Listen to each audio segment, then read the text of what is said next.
After talking about the shear strain inside the bar, we talk about the shear stress. Recall the shear stress formula, tau equals to G gamma, and we have already got gamma equals to this. Then we just times G to the shear strain to get the shear stress. As what we just discussed, phi divided by L is a constant, theta equals to phi divided by L is also a constant, G is supposed to be a constant as well, so those two parts will become constants.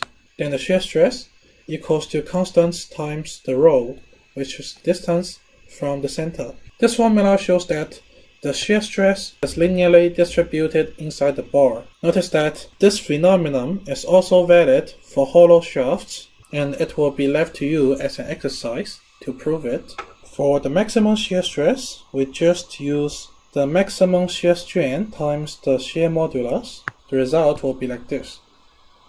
Consequently, we can find the ratio of shear stress of any element inside the bar to that of the maximum. We found that this ratio equals to rho divided by r.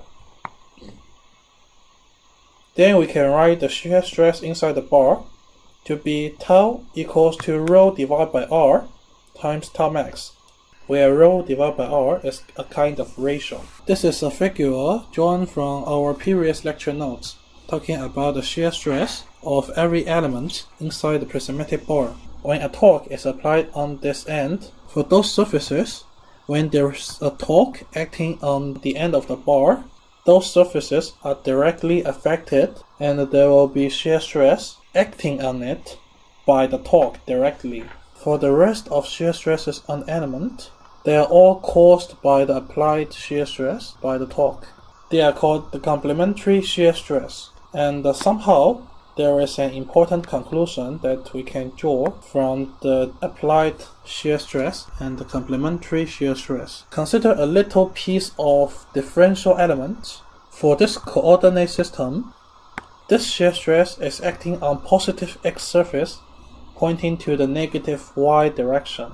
Therefore, it is called negative tau xy.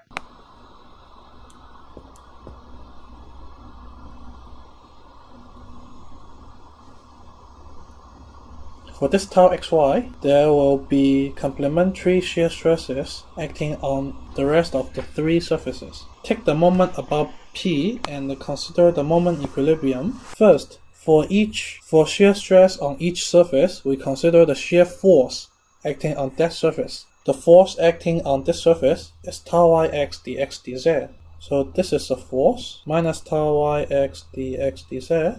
It has a distance dy from P. Similarly, for tau xy, we can also take the moment. In this case, it is in the opposite direction, because tau yx dx dz dy is talking about twisting P to this direction, while for minus tau xy dy dz dx, it is talking about you have a force minus tau xy dy dz times this dx. And it is tending to twist this element in this direction. So this is why there is a negative sign in between.